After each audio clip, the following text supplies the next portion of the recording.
And I have no idea how many of them there are.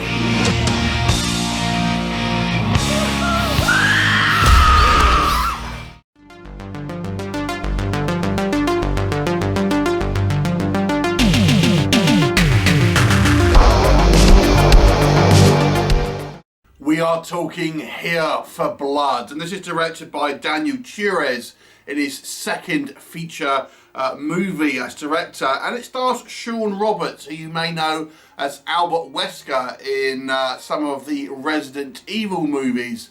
And this is a great throwback movie to the 80s with lots of practical gore and campy fun. Let's give you the plot synopsis.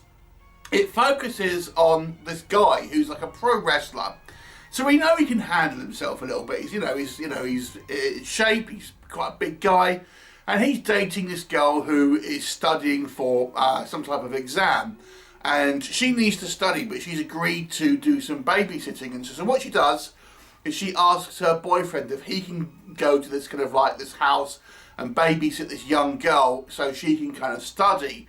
So there's this last minute change. He ends up kind of going to this kind of particular house to babysit this kind of young girl.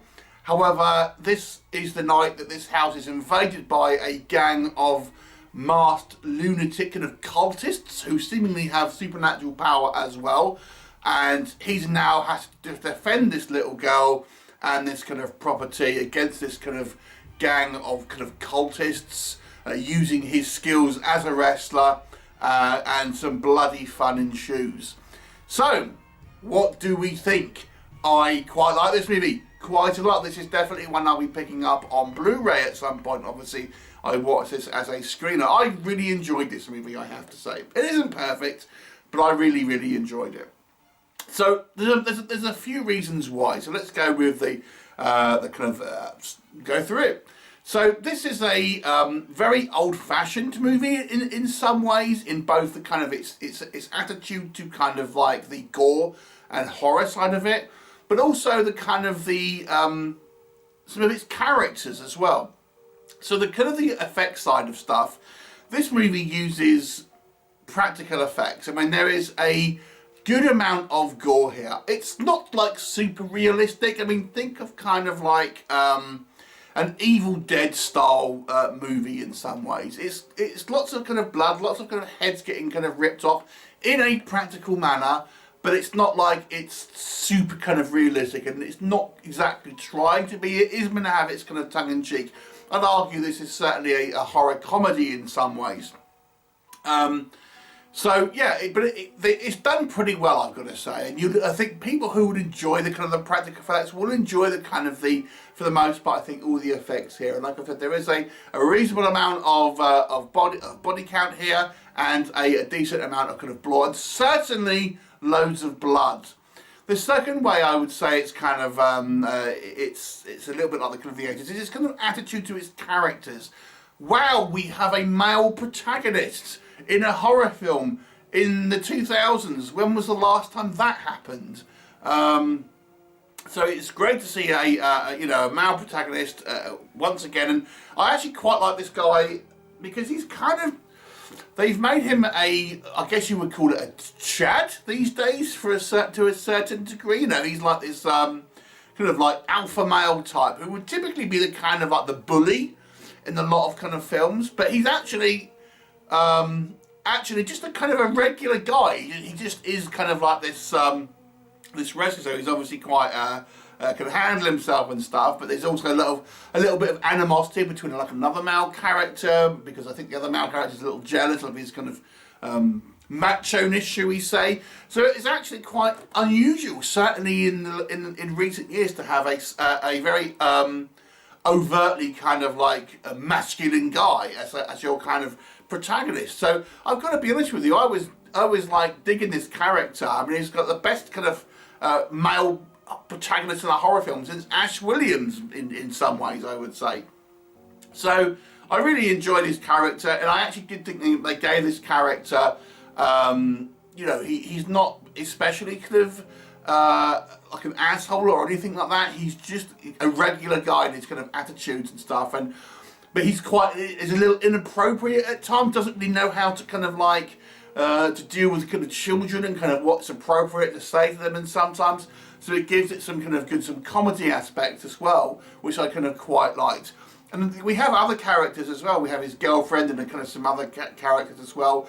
And again, they have these quite fun comedic moments. Like, there's some quite funny scenes, for example, where, you know, he's doing the best he can and trying to kind of like save the day, but his girlfriend is still kind of having a moan at him, for example, oh, you're getting blood on the floors and things like this. It's like, but that will make it sound like she's an unlikable character. She isn't.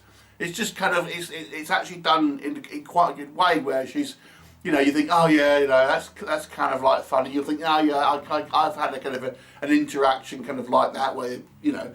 So I think the character work here is very, very good, making very likeable kind of characters that are a little bit against type, that are a little bit kind of different to what you would see, I would say, in the majority of movies. Next, I would say the bad guys are pretty interesting. So we have this kind of group of kind of cultists. Each one of the kind of the group has their own individual look and somewhat of an individual kind of gimmick, is what I would say as well. So, and they, you know, we do have the reveal, obviously, that there's kind of like there's supernatural elements involved here, which kind of juices them up, which I think was quite good. But these kind of characters are all pretty interesting, and they do seem like a legitimate kind of threat. And there's quite a lot of them. So it really does feel like, you know, there's a genuine kind of sense of danger here, which I kind of quite liked. And the movie's relatively kind of well paced. It lacks a couple of times, but mostly I think the pacing is kind of fine. It's actually quite kind of funny at times. Maybe the humour dips in a little broad here and there, but for the most part I thought the humour kind of worked pretty well. And overall it's quite an interesting and fun story. You really kind of root for these characters, so you're really behind the protagonist and, as they kind of go through the film, and you'll very much kind of feel that these antagonists are actually a kind of a genuine threat. They seem quite interesting. You kind of want to know more about them. They look, you know, interesting. They have an interesting look, and you have the individuals within that, all of whom kind of pose slightly kind of different kind of styles of threats in some ways. So I kind of found that all pretty good. So to me, this was a really well put together kind of horror comedy. It's a little on the cheaper side, you know. Let's just call a spade. But overall, if you don't mind the lower kind of budget, you know, not blockbuster movies, then I would definitely check this one out. I think it's a load of fun.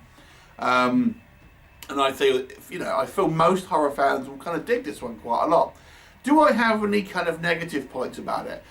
The actual plot, I would say the overreaching plot, and there's a kind of a reveal in that, is relatively obvious. I don't think it's necessarily thinking it's this massive reveal, but there is a reveal, and I think that's kind of obvious. You have to just use any common sense, and you can kind of see that's where it's going. So there's that. So it's a little bit kind of predictable. There's one or two times I just feel the movie kind of stops to kind of like do a gag, which I felt slightly disrupts the kind of the flow of the movie from times. There are a couple of logic issues and stuff. For example, we have a couple of fights between our protagonist and the guy's name's Tom, and like a bad guy, but the bad guy doesn't kill him when he has an opportunity, because we need the plot to continue with things like this. When it doesn't really make sense that they wouldn't do that. So that makes sense and things like that. And like I said, there is a little bit of kind of just a lower budget kind of vibe here and there. I love that sort of thing, but sometimes I think people don't understand that these films are made for a lot of a lower budget. So there's a few kind of niggles, I suppose. Some of the comedy may not work for some people, but overall, I thoroughly enjoyed this one. This was a really fun movie, a loving homage to the 80s. A great protagonist. One of the best ones I've seen since Evil Dead. And fun villains, lots of gore. interesting kind of like mythology around this movie. That it doesn't over-explain it. It gives you enough information, but it's kind of like some of it is left to kind of like you to wonder about. I thought it was, considering this is Turres is the director's second movie, I was like, damn, this is a well put together film. I mean, normally it's like a learning curve. And Shawn Roberts as well, I think, really makes a very memorable protagonist, and I hope we see more of this character. I would like to see more. So for me, it's a strong recommend. Some minor niggles, but I'm going to give it an 8 out of 10. A thoroughly enjoyable kind of like horror B-movie. I would definitely recommend it. Would you watch it? Have you seen it? Do let me know, and I shall look forward to you next time. Bye for now.